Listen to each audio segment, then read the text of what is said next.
Hello, my name is Professor David Durkee, and I have had the privilege of being a part of one of the most fantastic research programs in all of history. Ever since the great historian J.R.R. Tolkien returned from Middle-earth, people have wondered about hobbits. What are they? This is a question me and my group of highly trained professionals planned to answer. After a few months of submersion, we were able to obtain interesting bits about their culture and nature. I hope you enjoy the following documentary on hobbits.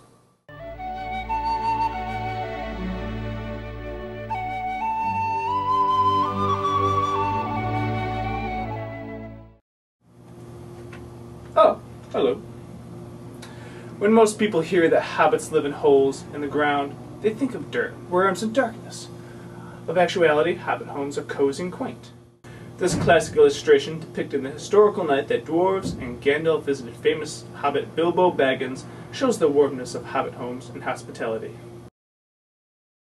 Here you see pictured Dr. Susan Kreitz, Jenny Gordon, and Rose Young. They are in charge of logging common hobbit household items. This is Steve Rogers, and he is analyzing the architecture of the hobbit homes.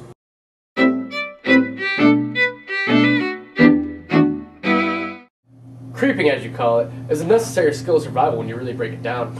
Compared to other nasty beasts you find in nature these days, hobbits are quite defenseless. It is only fair that we would excel in a few other areas of skill to balance the system. Whether or not we abuse this ability is debatable. Oh, here's your watch bag.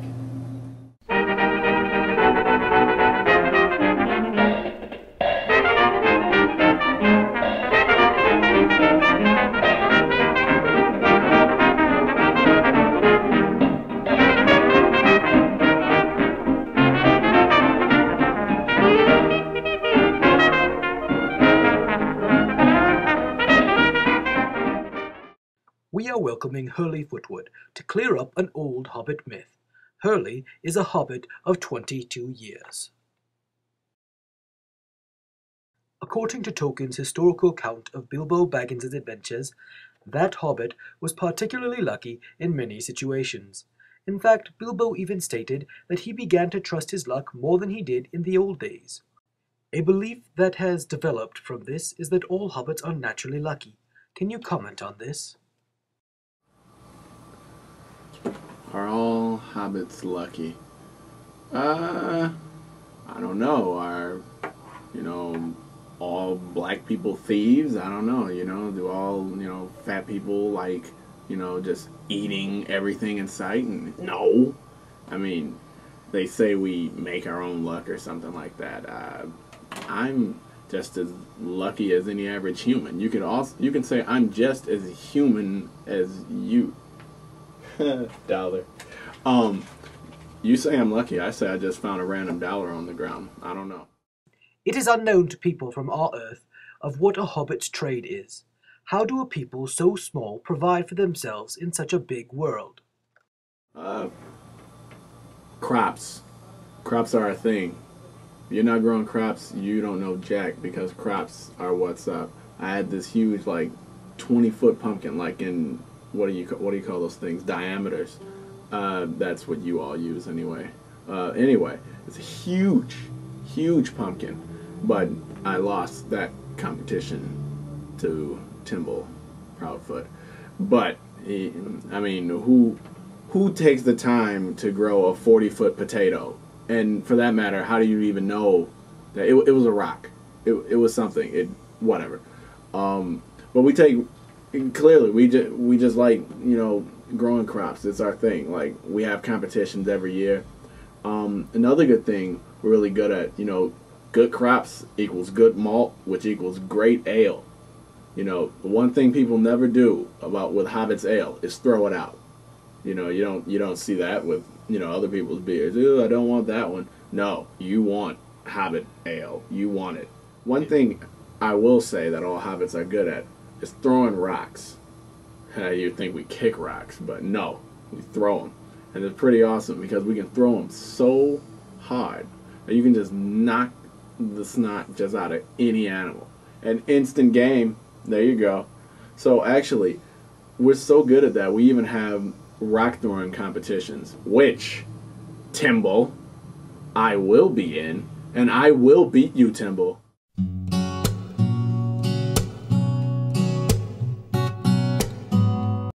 Hi, I'm Professor Reinbrand, and this is Lily Underhill. She's a local Hobbit, and she's going to explain a little bit what she does on every day-to-day basis. Okay. So, on a normal day, I usually eat a minimum of 7 meals, which include the normal breakfast, second breakfast, 11sies, lunch, afternoon tea, dinner, and then a late night supper. And I'm also usually working in my mushroom and cheese shop because I very much enjoy that. I also usually hang out with my friends and smoke some pipe weed, and we're really good at making shapes out of the smoke. And also during the day, towards more after dinner, I go dancing with my really big feet because I love to dance. That's about my normal day.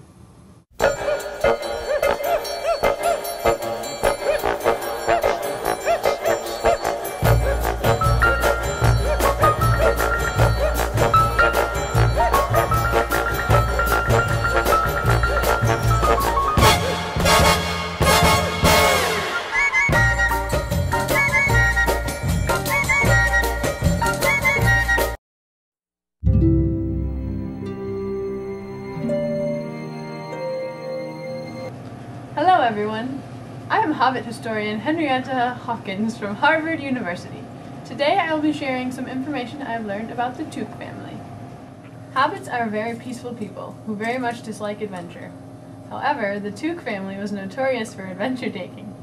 This made them social outcasts. The Baggins family was quite the opposite. Still, Belladonna Took and Bungo Baggins married, and thus came Bilbo. Tolkien introduced the idea that one of the Tooks took upon a fairy wife, and that is why there is something un-Hobbit-like about them. This, as everyone knows, is untrue. What did happen is that a wizard, much like Gandalf, visited a hobbit, much like Bilbo, and their relationship led to a series of events that would change the reputation of the Took family forever. At this time, many years ago, Middle-earth was in peril. Goblins existed in massive numbers, and their malice was mostly uncontested in the wilderness.